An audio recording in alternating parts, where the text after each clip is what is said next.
Hello everyone, it's Clayton. I just finished watching episode 3 of my adventures with Superman. So after the first two episodes came out that introduced Superman to a more shonen anime aesthetic, this episode focuses on Lois Lane wanting to interview the Man of Steel. But considering that Superman is trying to figure out how his powers work or how he even came to be, it's not exactly the best time to be doing interviews, especially considering that the Daily Planet has their other reporters on the job anyways, including Cat Grant. These are characters who were also in the comics for several years prior to this point, several decades even, so again, I have no problems with their redesigns, even if they don't exactly stand out as much as Superman's new look or Lois Lane's tomboy aesthetic. And the same goes for the Intergang group. Apparently, they're a group of siblings who use a freeze ray to try and rob a bank, but it's basically something you'd expect to see from some of the comics. But that doesn't mean the action scene for the episode isn't impressive. There's, I really do like the fact that in a similar fashion to Studio Mirror, when it came to Legend of Korra's action scenes, the ice just looks so solid and flowing, and it works really well with Superman's laser eyes throughout. It, granted, we've seen Superman use his laser eyes in many animated projects before, but I really like the way it's done here specifically, as it feels like Clark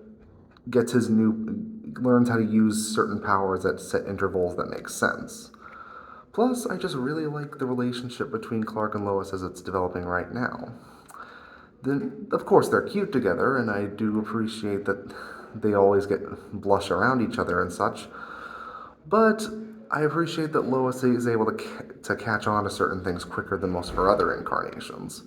Like when Superman basically tells her the bare minimum for the interview and then comes back as Clark and she says, "You know what, Superman's a liar." I can basically tell that she's already figured something out, considering that to most people it should be obvious when one person comes back and the same person comes back in with just glasses and a different suit and a slightly different voice. Yeah, I know that she completely didn't know the truth in the movies, the comics, and even some of the other cartoons, but to me this makes a lot more sense. The Clark Kent disguise isn't much of a disguise anyways. Plus, I do think it could make for an interesting turn in the story if Lois knows Clark is Superman, and if she can basically use him with that knowledge at her disposal while still making her likable. It's going to be a tough trick, but I think if it would help the show stand out a bit more if that's the case, because even with its animation highlights and with some of its fun characters, some new twists on the mythos would be nice too. But yeah, overall this is a decent episode, and I think it could definitely lead to more interesting things down the line. See you later.